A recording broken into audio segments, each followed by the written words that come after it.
I'm Susan Birch, and welcome to another Health Detective podcast. I declared at the start of 2022 that this was going to be the year of self-care. I really believe that how we take care of our bodies is the fundamental pillar to success in all areas of our lives. The better our health, the better we can function in our careers and relationships and everything else we do. When it comes to taking care of ourselves, procrastination, time mastery are all amongst the biggest complaints I hear from my clients. So my friend Doug Brown is one of the best people I know at helping to beat that procrastination devil. And I'm most grateful that he agreed to join us today and share his thoughts. A little bit about Doug. He is an executive coach who works one-on-one with successful mid-career attorneys, executives, and business owners who want to reinvigorate their career and business.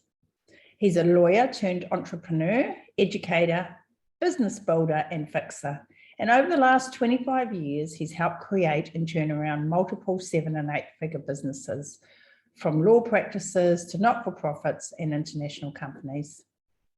His clients appreciate how he draws on his real-world experience to help them learn all the disciplines they need to succeed, to get into action and build a business that supports their whole life.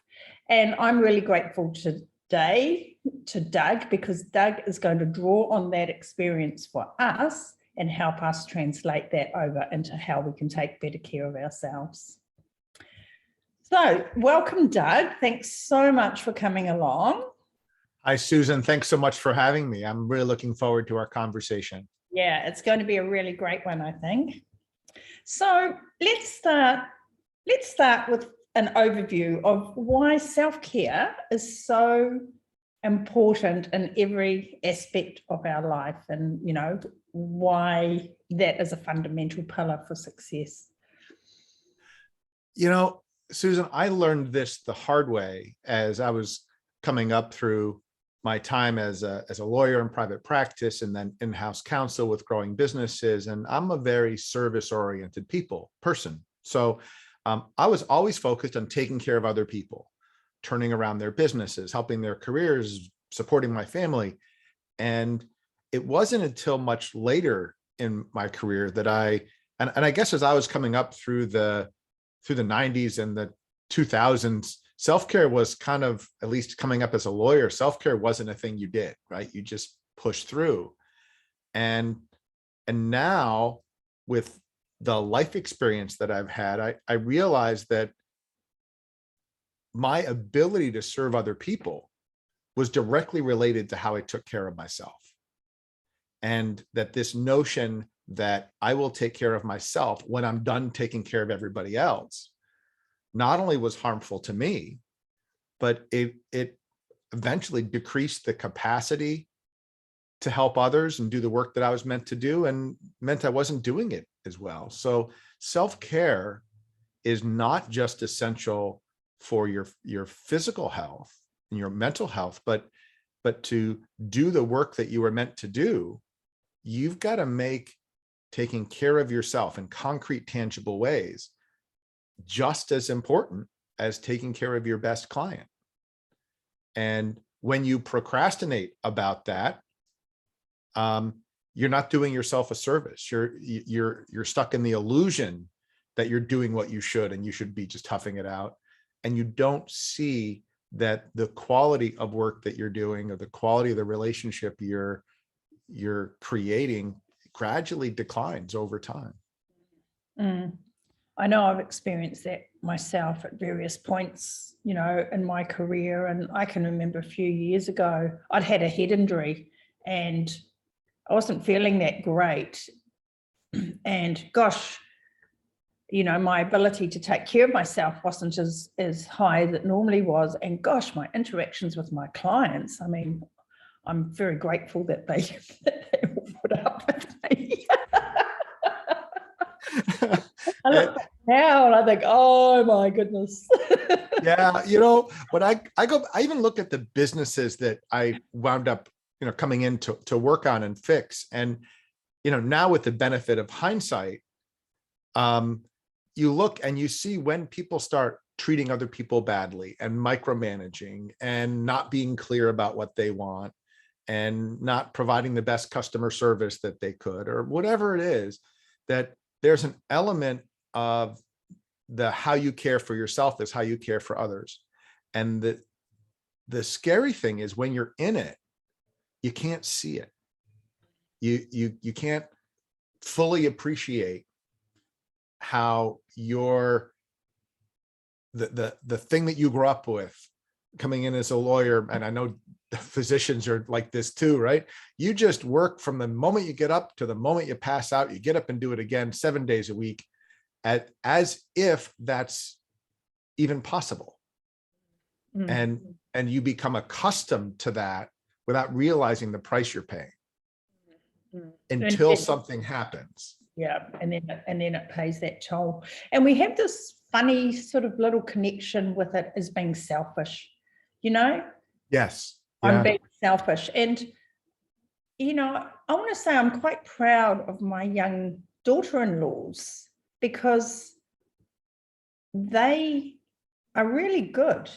They are really, really good at saying, I need some time for myself, or I need some help. And getting off the track a little bit, but I just wanted to say, that I recognize and see that in them. And I hope that the rest of that generation are learning those skills, because there's certainly things that I didn't learn. It was selfish to want to go out and do something for yourself and leave your family at home and your husband to look after the kids.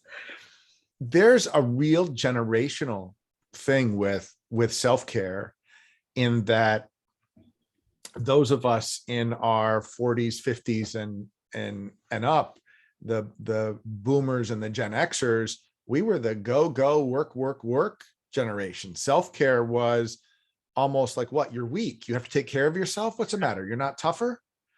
And now with the millennials and Gen Z coming behind them, maybe they learned from that and they prioritize that more. And that's hard for those of us who are older to process. It's seen as a lack of work ethic.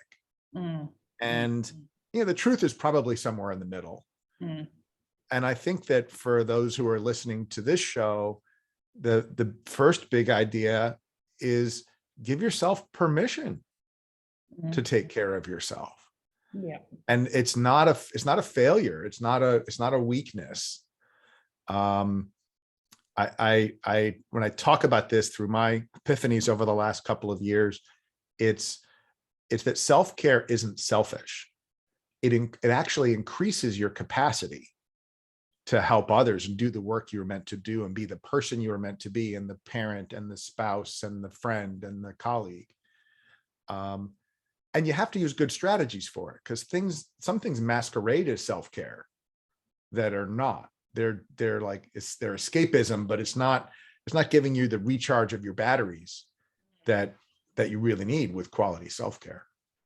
And I guess I see that a lot in the female leaders that I work with and the female entrepreneurs who are trying to juggle family, career, and they come home, and it's really easy to think that self-care is saying, I deserve that glass of wine and that bag of chippies, Yeah, that's self-medication. Yeah. You remind me of a story. I was working with one of my private coaching clients, and he was working on the kind of succession planning for his firm, but we had to get control of time because he was drowning. And so we worked together for a while. He was making progress, and we worked on self-care things. You and I call them self-care things: mindfulness, intention, doing things on purpose. And we were about 6 or 7 weeks in when we started off our call, and I said, so how's it going? He said, I got to just tell you, my wife told me that I'm a better person to be around since we started working together. And I'm like, well, tell me more. He said, well, when I come home, I'm not as stressed out. I'm a little more relaxed with the kids. I'm more present at home. and I'm able to leave the office at the office. Well, yeah, well, those are things we worked on. And even that little example of before you get out of your car, for those people who are still going to an office, right? Or you walk downstairs from your office, to take a deep breath and be intentional about, all right, I'm going to leave my office at my office, and I'm going to be present for my spouse or my family. That is a type of self-care. And that little decision has huge ripples in the pond. And it's such an interesting point you raise, because when we're driving to work and we're with our clients, where our mind's at home about what happened this morning and you know, what the kids are doing, or the argument with the husband or whatever. And then when we get home, our mind's back at the office worrying about all the things that we should have got done for the day. So yeah, I think that's a really important point, is learning to switch one off and fully engage in the other one. And the next thing, like in the present moment. Absolutely, for sure. So you've come along to talk about procrastination, because it's kind of one of your things, you know, how to help people get through procrastination and about mastering their time. So can you talk a little bit about how and why people put off doing the things they know they should do, and maybe we'll start from there. Yeah, you know, I used to think, and procrastination is simply unnecessarily postponing decisions or things you know you need to do. So I know you're in the health and wellness space. It's kind of this what we just talked about, the stories of putting yourself last, as if paying attention to yourself is selfish.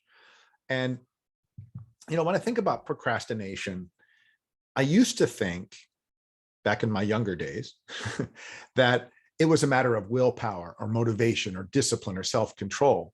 And so when I found myself procrastinating, as we all do from time to time, I got into a lot of negative self-talk, into a lot of judgment, and which just fed into the procrastination loop.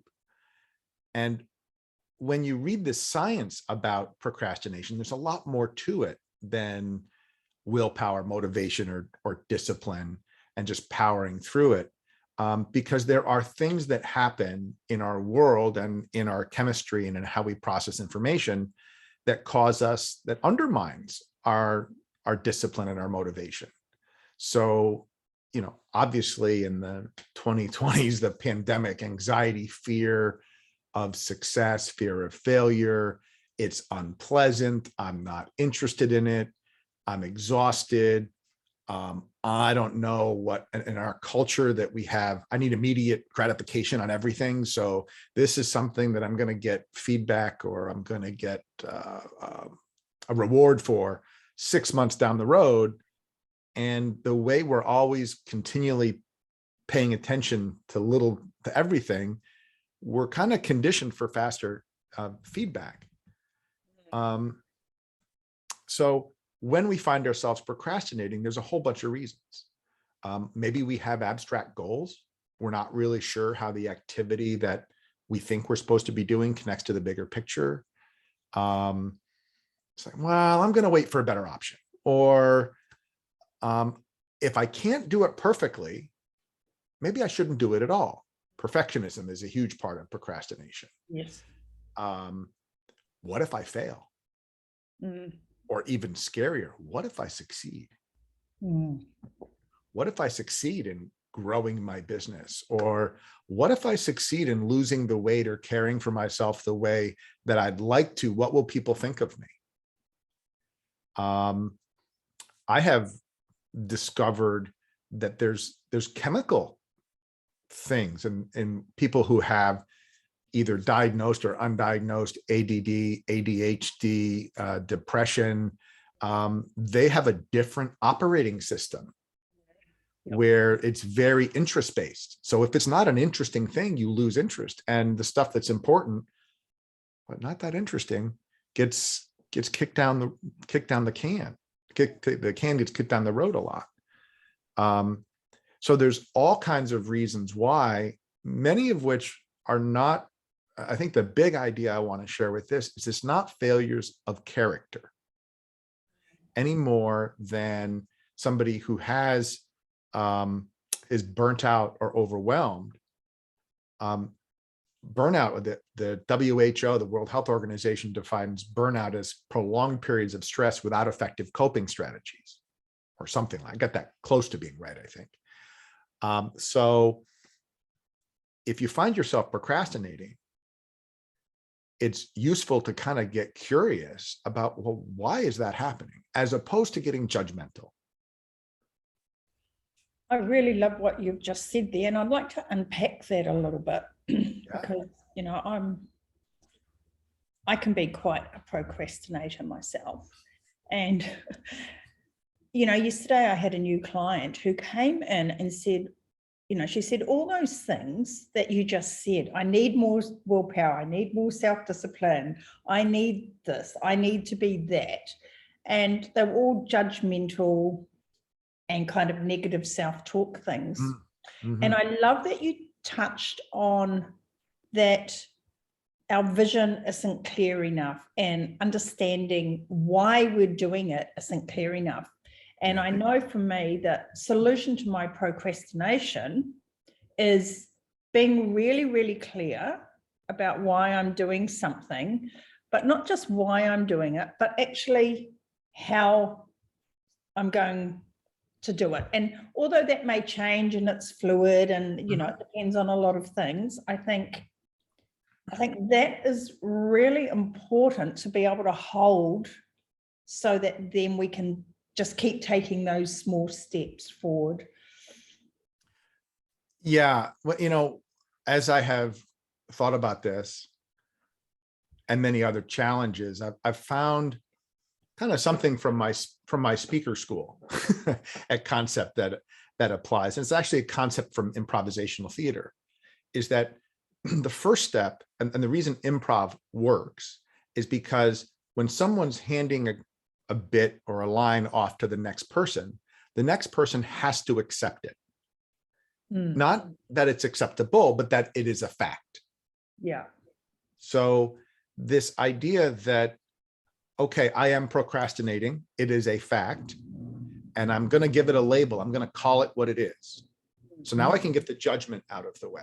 Yeah. And now I can get curious about, all right, this is what's happening. I'm putting off something that's important to me that needs to get done.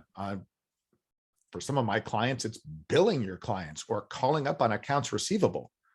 And there's a lot of judgment. Well, what if my client doesn't like me? What if I'm not really worth it? So they put it off. And then, or in the healthcare space, well, I'm going to wait. It's Monday and I messed up on my nutrition plan, so I'm going to start next Sunday. Okay, well, what about next meal? Right? So recognizing that something occurred and giving it a name gives you power over it, because then you can get curious about what it is that's actually going on. Like, so for example, with procrastination, when do you find yourself procrastinating? Being self-aware enough to know that these are the common situations when I am most likely to kick that can down the road. And then, what's your favorite way of procrastinating? I go to Facebook, I clean the house. In law school, I had the cleanest car of any law student anywhere, because that was way more satisfying than studying. Luckily, I did pretty well and got a good job, but that was one of the things that I did. And maybe that was therapy, maybe it was procrastination, but what is your favorite way? And then if you know when and how, then you can start saying, well, what is it that's causing that? Is it, I see that with people I work with, and I said, well, what about the clients you worked with in the last year? What if you asked them for a testimonial? Oh, that client loved me.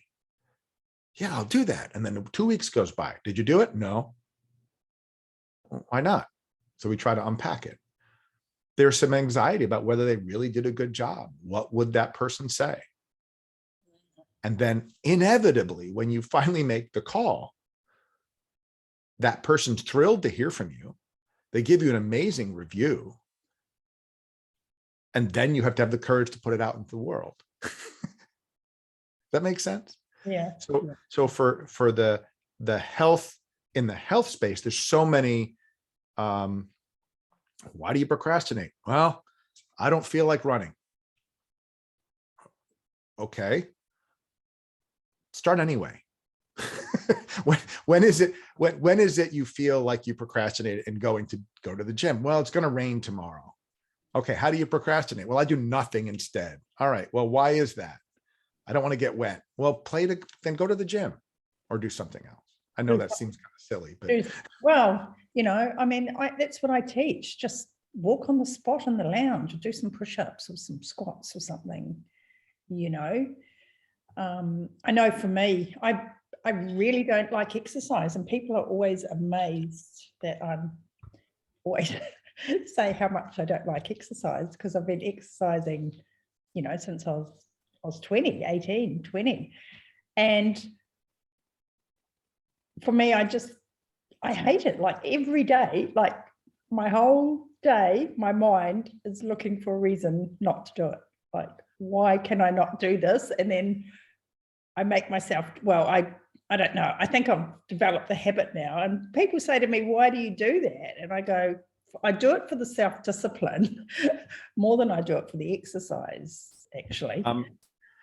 Well, that's a great example. A few minutes ago, you said, connecting with your purpose or your why. There is something in you that assigns a higher priority to doing it, getting more of a reward from that than the short-term reward of not doing it. And so you make your environment, you take steps to make it conducive to taking action. So when you talk about running or biking, and I would go ride my bike, it would take me 20 minutes to get all my stuff together. But if I got everything together in the evening before, then I don't have to think. I've decided the evening before I'm going to do this. It's on my calendar. It's an appointment with myself. I set an alarm, and then I know I get the satisfaction of having a win because I did that thing first thing in the morning. So giving yourself some reward and having it connected enough to your why, what's really important to you, that's where you're getting power from. And I think that comes back to the story that we have about ourselves. And I can distinctly remember, I must have been about 26 or 27, and I was doing this grueling workout. And I remember thinking, God, I wonder if I'll still be doing this when I'm 60.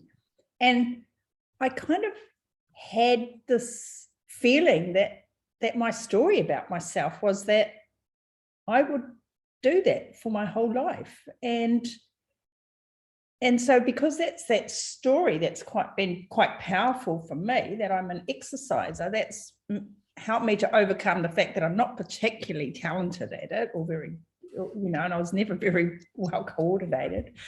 But I've got better over time, and I've stuck with it.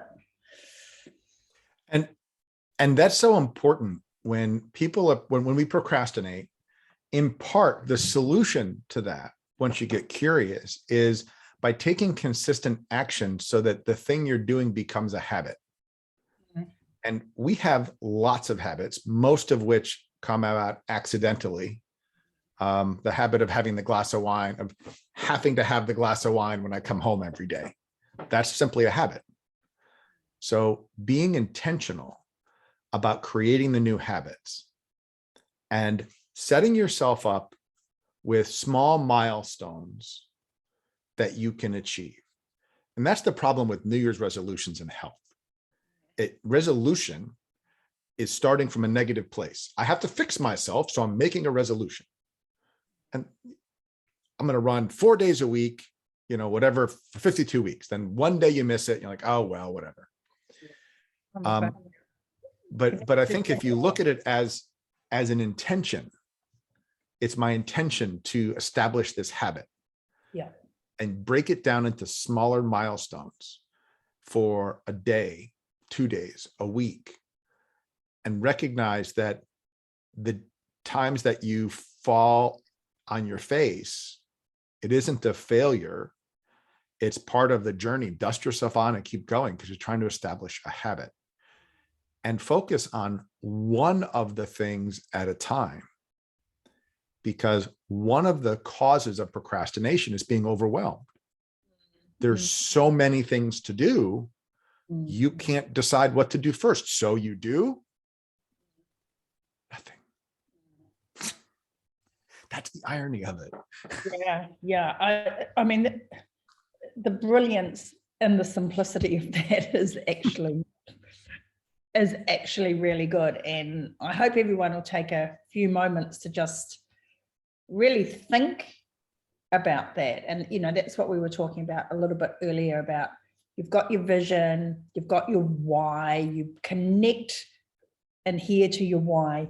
And then you have a bit of a plan, and your plan isn't 5 years in the future. Your plan is that next meal or that next exercise session or, whatever it may be, going to bed earlier or, listening to some good music or doing some meditation or whatever. It's that plan is what is the tangible thing that you hold on to, rather than that big resolution, I'm going to lose 10 kgs, which is pretty meaningless, really. Well, and it's got to be about doing it, not just for you, not just for someone else, but for yourself. And, I think that one of the things, especially in the self-care space, is that the danger of the inner critic. So imagine you were trying to help your child with some health thing, and they did good, and then they fell off the turnip truck, right? It was a mess. They went and had a whole bucket of ice cream or whatever. Would you talk to them the way you talk to yourself? Would you say, you worthless piece of what? I can't believe you failed at that. You're actually not worth anything. I can't even believe you even tried. And then all the stuff that goes along that your inner critic tells you. You would never say that to another person that you love. No. But we say it to ourselves and we mean it. So being kind to yourself, to recognize, okay, this happened. What did I do well? What can I do differently? And what progress have I made since I started? Because we fixate on the distance from the goal without recognizing how far we've come. That's an essential part of the motivation, because that negative self-talk feeds into the perfectionism. It feeds into the fear of failure. And it perpetuates this, well, when I do this thing, it's going to be painful. Therefore, I won't do it. Yeah. And, one of the questions I get asked all the time is, how long do I have to do this for? And it's really difficult to explain that self-care is forever. And if you're going to look at making some changes in your nutrition and you're going, well, I only have to do them, for 3 weeks or 3 months until I lose the weight, and then I can go back to how I was. I think I've lost the same 30 pounds 15 times. Yeah. For the exact reason. Yeah. And the truth is that it is changing your mindset. And it is adopting the mindset that I'm going to be a person with healthy habits. It doesn't mean that I'm never going to make a mistake. Yeah. But I intend to live a healthier lifestyle so that, what's the transformation? When I we actually teach this in a sales conversation, but it's a sales conversation with yourself. And that is, what would your life be like if you could achieve your health and wellness goals? Tell me about it. Fast forward 5 years and you've achieved your goals. What does it feel like? Oh, it feels good. No. Tell me more. Tell me the story, a day in the life. What are you doing? You're traveling. What is it? And that really causes psychologically somebody to anchor in that future vision very concretely. I can take the hike with my kids. I can play with my grandchildren. I can run the marathon or whatever it is. And then you flip it and say, what would it be like if you didn't get any of that? What would that feel like? And the second part of that psychology is, well, that would feel pretty terrible. Okay. So when you act on your plan in the moment for this week, stay anchored in the reason you're doing this to create that vision. So is there pain when you go to run or you take a walk? Maybe. I mean, you shouldn't do it so much it hurts that this is what I finally learned during COVID when I described the accidental downhill runner, because I don't enjoy running, but I found myself doing it. And so then I went into I got the watch and I thought, I got to go faster and I got to increase my times. And I'm like, no, I discovered run walking. Yep. So I'm like, oh, this seems like a cool idea. And I got over the fact that all these young people were flying by me and I was the master of the 13-minute mile, but which if you run is not good, but I was out there doing it. Yeah. And so the mental health benefits of that were enormous. And by pacing myself like that, I didn't get hurt.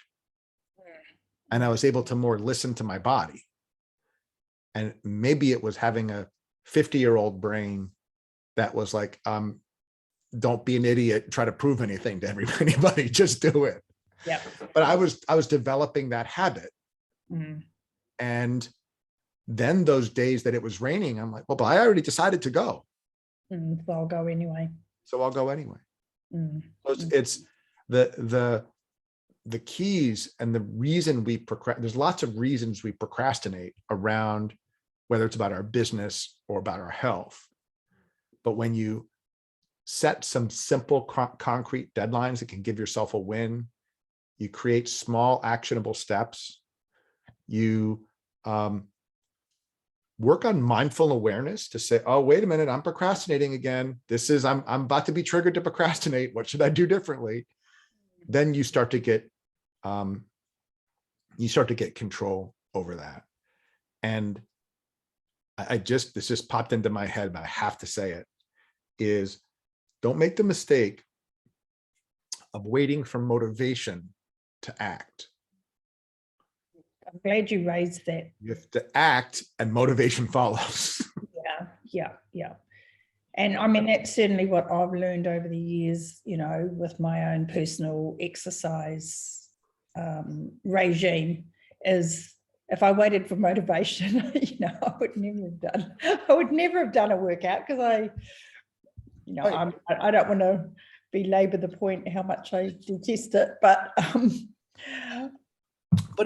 Susan, it's a good point, because you've connected on why it's important. It's become a habit for you.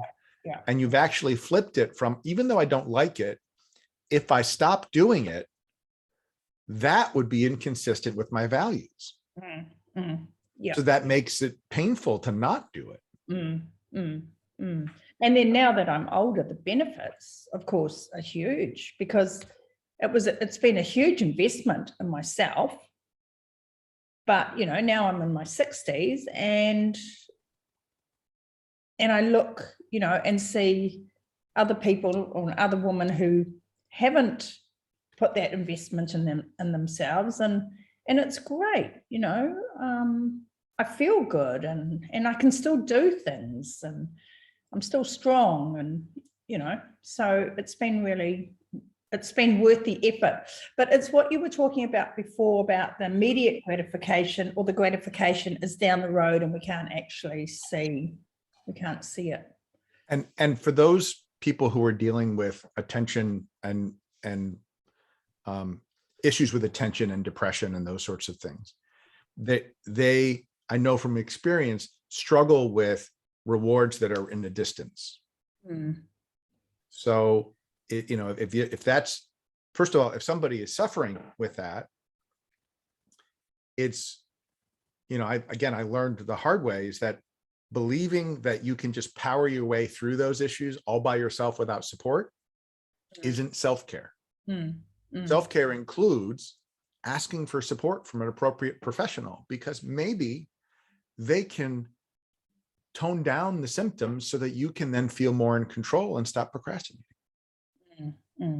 I think that's a really valuable point. And, the world's best coaches have coaches. So, we all need that advocate in our corner. And sometimes our friends and family, as much as we love them, are not really the right person for that job. It's rare that your friends and family are the right person for that job, because as loving as they are, they lack the objectivity. And sometimes it's difficult to be 100% honest because there's a lot going on that you're worried about. What will they say? What will they think? When you have someone who is in that role as a coach for you, you have the freedom to be honest and say things you wouldn't say to your best friend or to your spouse. And you can receive feedback that you wouldn't take from your best friend or your spouse. Yeah.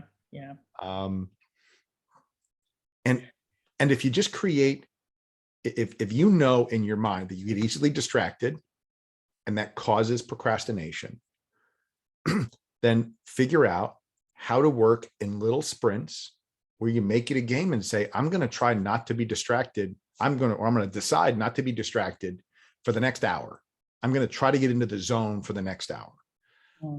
I use a timer. Yeah. I use music, like focus music, because, for me, I have to be very intentional about staying present in the thing that I'm working on when I have all these other things going on. And it's the same thing when you're exercising. If you are trying to do yoga and your brain is worried about what you have to do for the day, you're splitting your attention. That's why I like getting outside so much, because when you get outside, and whether you listen to music or leave your phone at home, your brain kind of naturally lets itself shut off.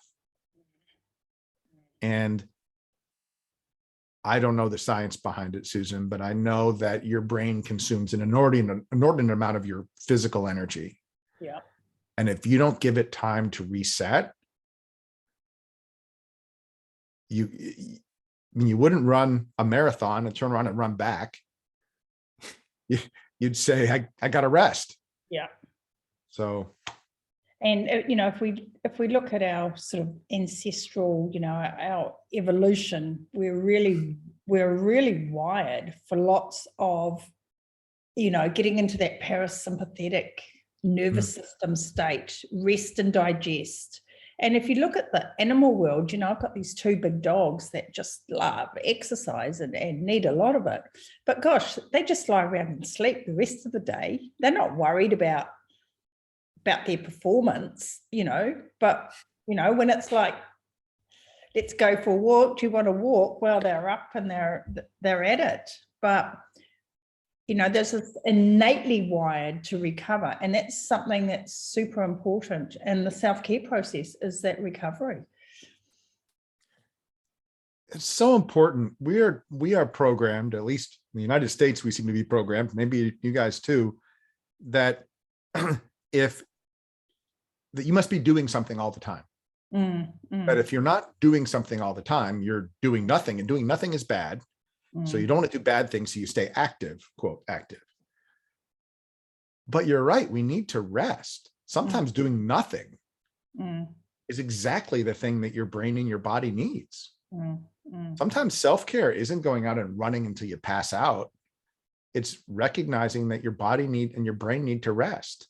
And I think with all the input, especially with our phone and our ability to, you know, we're going for a walk or a run and we're listening to podcasts so that we're not wasting any moment of our time, and we're constantly learning and being inspired instead of, you know, leaving the damn phone at home and going out and just engaging with nature and the feel of the wind on your face. And yeah, there's this, it's almost like toxic productivity. And so here's a productivity guy telling you that productivity is toxic, but it is without balance, without rest. Your brain needs time to process things, just like your stomach needs time to process your food. And if you are constantly feeding it, it doesn't have any time to process or to rest. And then we wonder why we're not sleeping very well, you know. And I'm not holding myself up as a good example of this because because I'm absolutely shocking at it, and I do exactly that. And I've got a friend who's always telling me, you know, like, leave the phone at home and just go for a walk with the dogs and just embrace the time and the nature and engage with the dogs, you know. And part of that is just being intentional and saying, I'm going to take the next hour, I'm going to walk with the dogs. I'm going to put everything aside for the next hour. That's not procrastination, right? That's segmenting and blocking your time so that you can focus on a thing. Because this brain science proves that multitasking doesn't exist. Now, I know you can walk and chew gum at the same time. Neither of those require a lot of cognitive load. But if you're trying to do two thinking tasks at the same time, all you're doing, your brain is doing, is switching back and forth really quickly. And that's multitasking is kind of a form of procrastination. I'm going to try to do everything. And I don't get anything done. But I felt productive because I touched a lot of things. Well, I ticked off my to-do list, you know. And I think we need to learn to separate our to-do list from our, I don't know, what would you call it? Have you got a good way of describing the? Well, when I talk about to-do lists, I've actually got a little thing I share with people. I can share it with your listeners on how to tame your to-do list by putting things into categories so your brain can process it better. But I think the more important thing in your to-do list is your stop doing list. It's the list of things that you should no longer do because they don't serve you anymore. Because we are great at, especially successful people, of taking on massive amounts of responsibility and saying yes to everyone else, which causes some of the procrastination issues. And we haven't yet figured out that when we say yes to everybody else, we're saying no to ourselves and what's important to us. So we need to learn that the word no is a complete sentence, and that not only is it okay to say no, but you need to protect what's already important to you. And so one of the ways to overcome procrastination and make space to take care of yourself, your mental and physical health, is to do an inventory. And what are the things that you've committed to that no longer serve you? And how do you extract yourself from them without feeling like you're letting people down?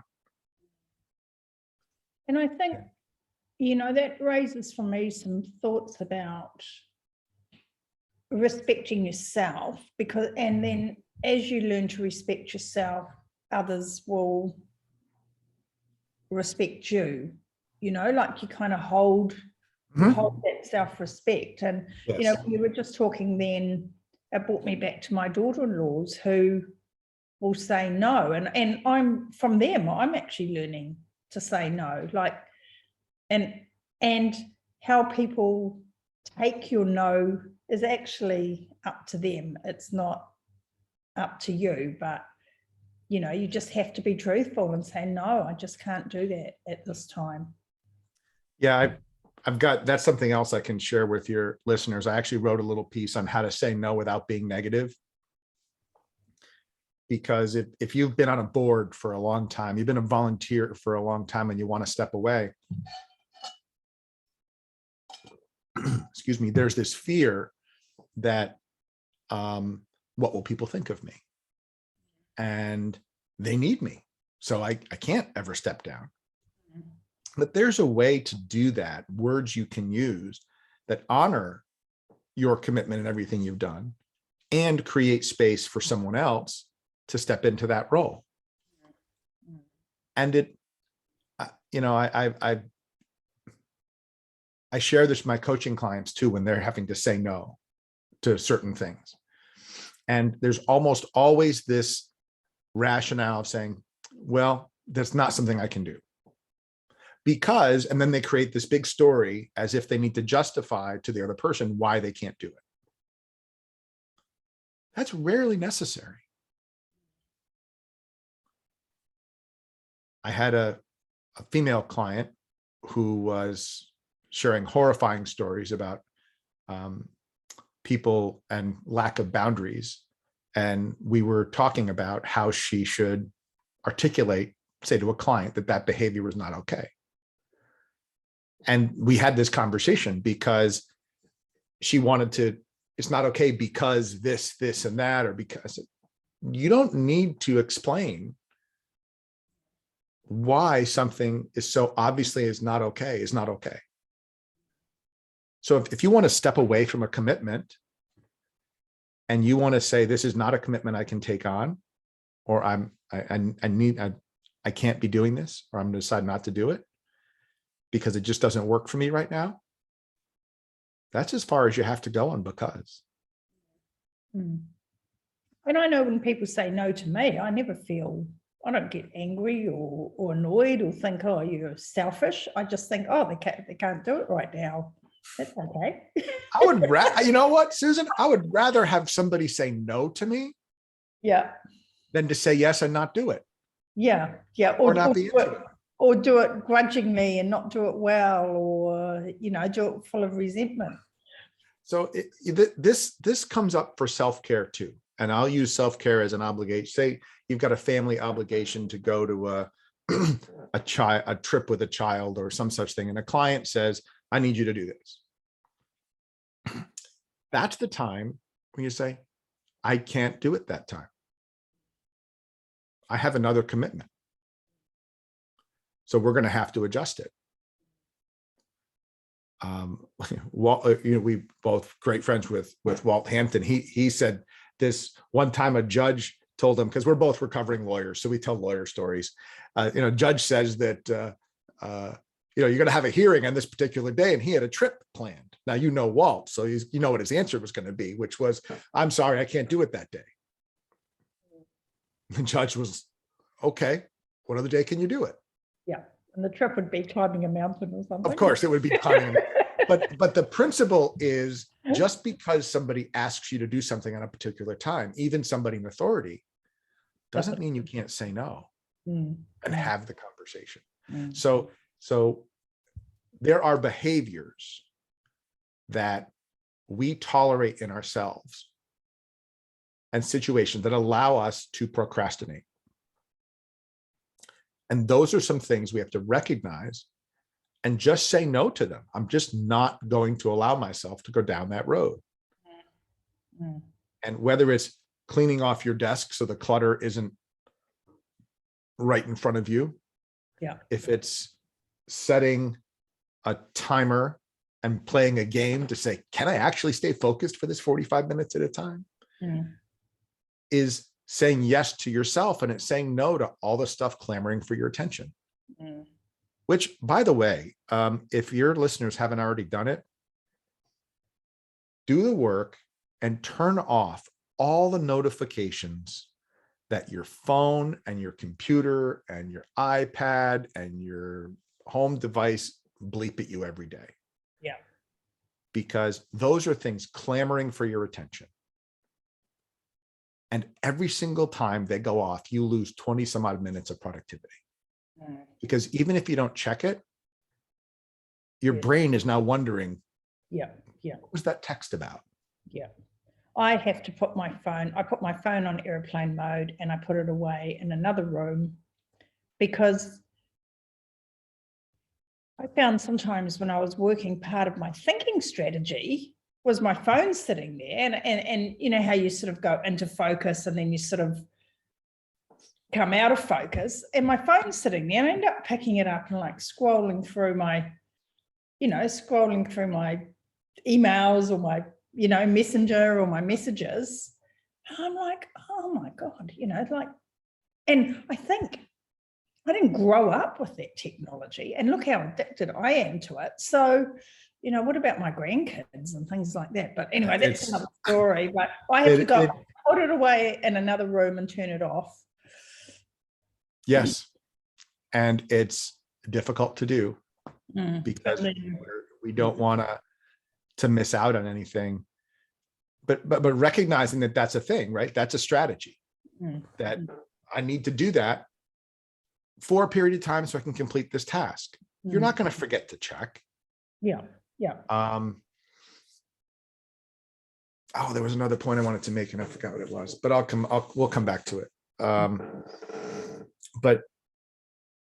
I lost it. That's okay. Too many things. It was having to do with distractions and making it a game for yourself. And I think it goes back to what we talked about earlier on, is give yourself little wins. For things. And when you get distracted, recognize it for what it is. And I remembered what it was. It just came back. I have found it's easy to lose time between tasks. So let's say, because I advocate putting white space in your calendars, you got shock absorbers and everything else. Got a program for that. But I have found that if you finish a big task and you need to reset, like we get done recording a podcast or get done with a client call, if you don't also set a timer for that and be intentional about, I'm going to take a 15-minute break or whatever the break you give yourself, you can get distracted with things. It'll be 2 hours before you come back to work. And creating that structure and say, before you move away, I'm going to take a break for 15 minutes. And when I come back, this is the thing I'm going to work on. That helps you get back in the mode, helps you beat the procrastination, because another big problem with procrastination is rewriting to-do lists. I have a whole lot to do. All right. Before I do anything, I have to organize all the things. Next thing you know, you spent 2 hours organizing, you didn't get anything done.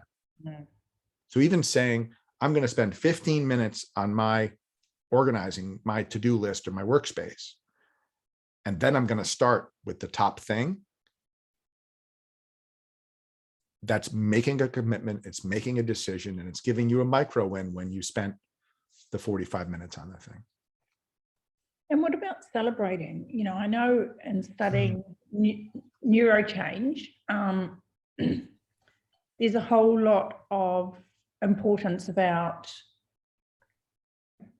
the subconscious mind, which you talked about, that dominates us about 95, our subconscious thoughts are about 95% of the thoughts we have during the day. So, we have these habits that are associated with those. So, creating new habits rather than trying to get rid of the old ones, but put new habits over the top of them is much better for rewiring our brains. Yes. But then also the importance of celebrating. And, when we think of celebrating, we often think of that, I can have that glass of wine and that chocolate or that ice cream. But instant celebration, like taking that moment to go, yay, yes, high five yourself. I did that well. What are your thoughts around that, and how do you use acknowledgement and celebration? I think that for a long time, my default mode was not to celebrate. Check it off the list. Let's get on to the next thing. Check it off the list. Let's get on to the next thing.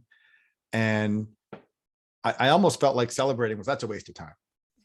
And then I realized that that's wrong for all the reasons you just said. Little wins, a high five, sending a note to a friend, I just accomplished this thing, checking it off your to-do list. Those are things that give you a little dopamine hit. It makes you feel good. One of the things that you can do to kind of make that a habit is in your shutdown routine for the day, whenever that is, whether it's when you walk away from your desk or after dinner before you get ready to go to bed, is to just do a little bit of journaling on, write a page on, this is what went well today. And not go down to, oh yeah, and this is all the stuff that I didn't get to. Just start with, these are the things I'm grateful for. I had a great interaction with a particular person. I moved forward on this project. I took one baby step on it. I broke through. Taking a moment to document that, even if it's just writing it on a bullet list, these are the things I'm grateful for today. And then in the morning, here's what I'm going to accomplish today, setting your intention. That's a way of celebrating, because then you can go back at the end of the week in the weekend routine and look at all the stuff you accomplished for the week and feel better about that. Because the more confident you feel, the less likely you are to procrastinate, because you have demonstrated to yourself that you can do it and that success feels good. I think, like you said about the dopamine hit, if we can get dopamine hits from our recognizing and giving ourselves credit for the successes we have, then we're not going to need that dopamine hit from addictive behaviors, food, gambling, sex, alcohol, whatever, drugs. Because all we're trying to do is give our brain a chance to pause and acknowledge and feel better and recover. And that dopamine hit is quite important in that process. So we need to find other alternate ways to give ourselves that dopamine hit. Yeah. And, I've found sometimes just simply giving yourself permission to go outside and take a walk for 10 minutes, not to work out, but just to be outside. Yeah. It can allow your brain just to do that, and not to listen to a podcast and get more input, but to appreciate that I did this. I made this progress. The challenge, Susan, is the self-talk. There's always this little person on your shoulder saying, yeah, but you didn't do enough, or you didn't make enough, or you didn't. And to recognize when your brain's doing that, and to make a decision not to listen to that little person on your shoulder, to focus, to be in control of your attention. And that circles us right back to the beginning of our conversation about being really clear on that vision, really connecting with your goals and really understanding your plan of, how you're going to achieve them. Yeah, I work with a lot of professionals who are now at this point of life where everything up till now had been proving yourself to other people and accumulating things, money, power, whatever. And then you get into midlife, 45, 50, 55, and those goals, those rewards no longer serve you because they're not necessary. So now you've got to figure out what's a new operating system. So I work with lawyers, and I have this one lawyer, he's 62 years old, and he's been for 40 years. His milestone for himself has been the number of hours he bills. He now has more money than he knows what to do with. He's trying to figure out what's next, and still his default mode is billing hours. So we've been working on what would you use instead of that? Because you don't have to do it anymore. So that's a mindset shift to give himself the opportunity to take care of himself and change the stories that we told ourselves getting up to this point, where we didn't have time to exercise. We had to take care of other people. That the way to reward ourselves was with a cocktail or 2 or 3, every night. And I've read some statistics that, I don't know how accurate they are, and you might have comment on this because you work in the space, is that, executives who work more than 12 hours a day are 50% more likely to their relationships end up in, divorce, because they just don't have the time for relationships. The time, which includes the quantity and quality of emotional energy. Yeah. The stuff that the hours we did when we were younger, we can't do anymore, and it's okay. You think the culture's changing at all in law firms? I mean, my only experience is watching TV programs about law firms with young associates like working 24 hours. And I would like to say that it's changing. I think in truth, for businesses like law that are very heavily steeped in tradition and don't like a lot of change. So whether it's a giant company or it's a law firm or it's an insurance company, there are some industries that just don't value, that they don't process change well. That you've got this generational thing going on where the Generation X, I think the oldest Generation X are now in their mid-30s. And the generation behind them, they expect different things. And there's this rift. And we see it now with the return to the office, where the old school people, like, you must return to the office. And other people are saying, well, why shouldn't I be where I'm most productive? Which is in part about self-care and mental health. I hope that they can make the change happen. But there's always been this generational challenge, and we'll see what happens when the younger generation gets to the point where they say, I'm going to come up with a whole new model for doing this that doesn't require working 80 or 100 hours a week. Because the truth is, science is showing that if you work more than 50 hours a week, the productivity and effectiveness goes down by half. Yep. And so working 12 hours a day, 7 days a week, it's not helping anybody. And then you make all this money, and then then you lose 50% of it because your relationship has fallen over. Yeah, one of the reasons why I do the work I do with lawyers and other driven executives and CEOs is they get to this point that I've been describing as midlife, and there's some little part of them that says, what I have been doing isn't sustainable. I need to do something different. Maybe it's changing how my company operates. Maybe it's changing to a different company. Maybe it's going to a different job, becoming a consultant or whatever. And they don't know how to get there, and they don't want to wonder what if. But at least they've gotten to this place where they recognize that some sort of change is necessary.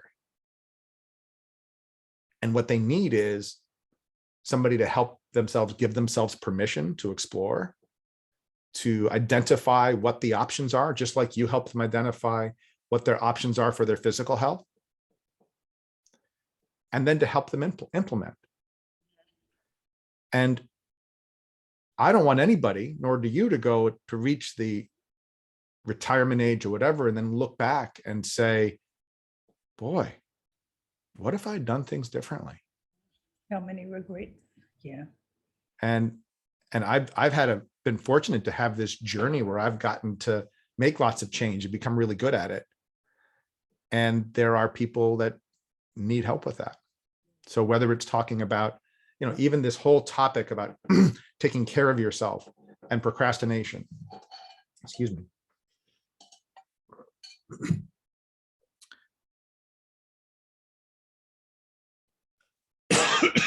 Sorry about that.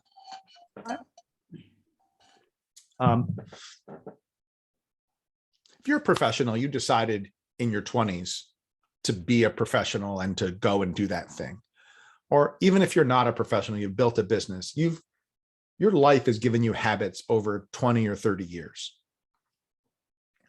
You can either continue mindlessly adhering to whatever that programming was through your 50s and 60s till the end of days, or you can use what you know to take control and make an intentional decision about it.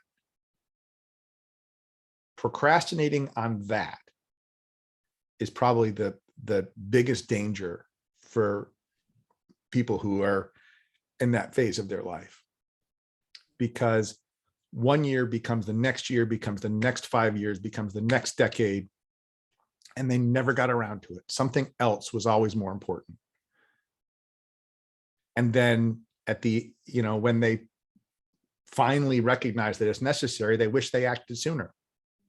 Mm. So if people find themselves procrastinating on changing their diet, going to see their doctor, getting in action, going to see a mental health professional, or just getting their business organized, there is never going to be a better time than right now to take action on that.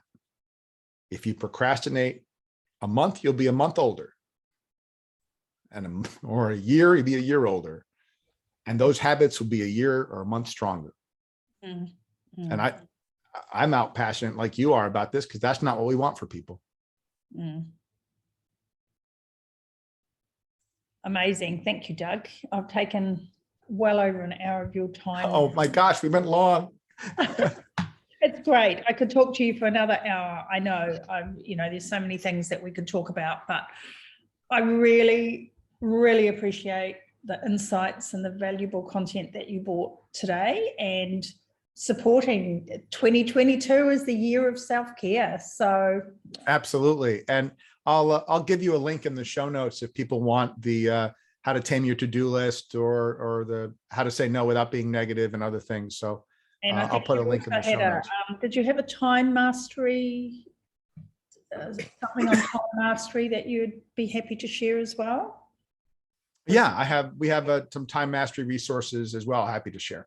Yeah, fantastic. So I'll make sure I put all those in the show notes. Can you tell people where they can find you? And I'll put your LinkedIn and your YouTube channel link in the show notes. Sure. My email is doug@summit- that's a hyphen, summit-success.com. And the summit-success.com is the website for our professional development firm. I've also got a YouTube channel people can subscribe to. I'll give you the link for that, and connect on LinkedIn. I'd love to hear feedback on these conversations for people to throw out. Yeah, but how do you deal with this? Well, I answer all that stuff. I'm a professor. I can't help myself. So, so please ask questions, and you deserve, and your listeners, if you're listening to this, you deserve to be in action. And if you were waiting for permission to do it, get ready. I give you permission. Go do it. Be in action.